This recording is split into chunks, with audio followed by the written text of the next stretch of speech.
Watch it! Sir!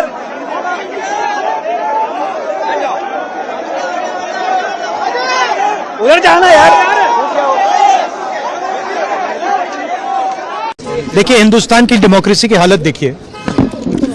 300 MPs election commission से मिलना चाहते हैं और कहते हैं कि हम डेलीगेशन लेके आएंगे, हम आपको एक डॉक्यूमेंट देना चाहते हैं। इलेक्शन कमीशन कहता है नहीं, 300 एमपीज नहीं आ सकते हैं। तो यही हालत है, क्योंकि डरते हैं। 300 एमपीज आ गए और वहां पे सच्चाई निकल आई और हमने उनको थोड़ा जो उनके काम की सच्चाई दिखा दी। That is why. लेकिन आपको लगता है कि सर आपको ये जो लड़ाई है, मैं थोड़ा क्लियरली बोलना चाहता हूं। देखिए, अब ये राजनीतिक लड़ाई से आगे निकल गई है, ठीक है। अब ये देश की जो आत्मा है, स्पिरिचुअल देश का जो आत्मा है, उसके लिए लड़ाई हो रही है। कॉन्स्टिट्यूशन की लड़ाई है। 1 मैन 1 वोट, कॉन्स्टिट्यूशन का फाउंडेशन। आज की जो तस्वीरें कह रही हैं, जो चलचित्र कह रहे हैं, वो कह रहा है कि विपक्ष सशक्त है और जनता के अधिकारों का हनन नहीं होने देगा।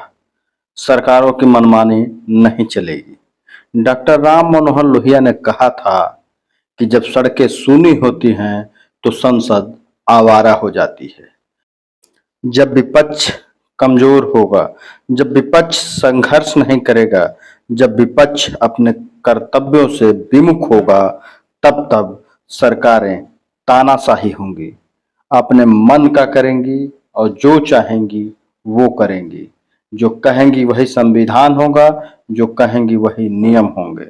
लेकिन आज SIR पर मार्च पास्ट निकाला विपक्ष ने एकजुट होकर के और अपनी ताकत का एहसास कराया। उसी में नेता प्रतिपक्ष राहुल गांधी और समाजवादी पार्टी के प्रमुख तथा पूर्व मुख्यमंत्री अखिलेश यादव ने अपना दमखम दिखाया। सुने अखिलेश यादव को, राहुल गांधी को। लेकिन आगे बढ़ने की कोशिश मैं आगे अभी सुनने में आया है कि प्रशासन ने ये तय किया है कि बस लाएंगे और बस में हमें चुनाव आयोग ले जाएंगे। अब 300 और सबको ले जाएंगे, नहीं ले जाएंगे। तो अब पुलिस प्रशासन ले जा रही है, तो हमें चुनाव आयोग ले जा रही है, तो हम जाएंगे। लेकिन 30 लोगों का बस दिया है, हमें गिनती नहीं क्या पता आप भेजेंगे? कितने लोग हैं। बस आ गई तो बस में जाएंगे। प्रशासन ले जा रहा है, हमें पुलिस ले जा रही है। चुनाव आयोग हमें मिलने के लिए SIR को लेकर और जो राहुल गांधी जी ने खुलासा किया था उसको लेकर नोटिस दिया है चुनाव आयोग ने। वो कह रहे हैं शपथ पत्र दें। तो हमने शपथ पत्र दिए 18,000 वोट का। हमारा निवेदन है चुनाव आयोग से, सरकार से, कि एक DM को सस्पेंड कर दिए जिसने बाई इलेक्शन बेईमानी की है। हमने 18,000 वोट डिलेटेड वाले दिए हैं। पूरे बाई इलेक्शन में जो लूट हुई है उसकी जानकारी दी है। जहां जहां बाई इलेक्शन हुए थे उन तमाम जिलाधिकारियों को टर्मिनेट कर दे सरकार, सस्पेंड कर दे सरकार। चुनाव आयोग ले रही है। यूपी में भी आप मुद्दा उठाते रहे। यूपी में भी उठाएंगे और ये दिल्ली में हम सब लोग मिलकर उठाएंगे।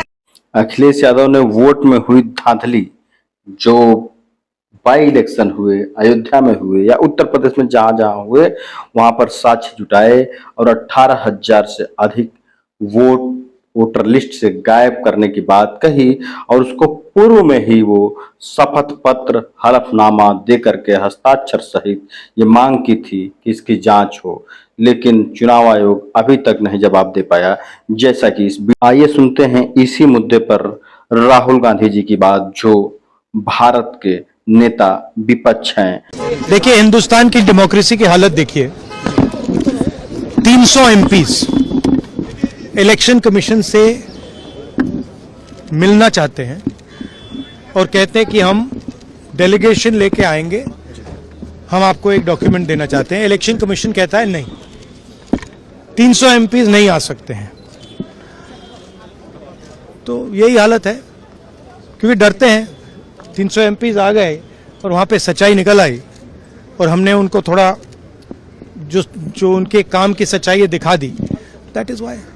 लेकिन आपको लगता है कि सर आपको ये जो लड़ाई है, मैं थोड़ा क्लियरली बोलना चाहता हूं। देखिए, अब ये राजनीतिक लड़ाई से आगे निकल गई है, ठीक है।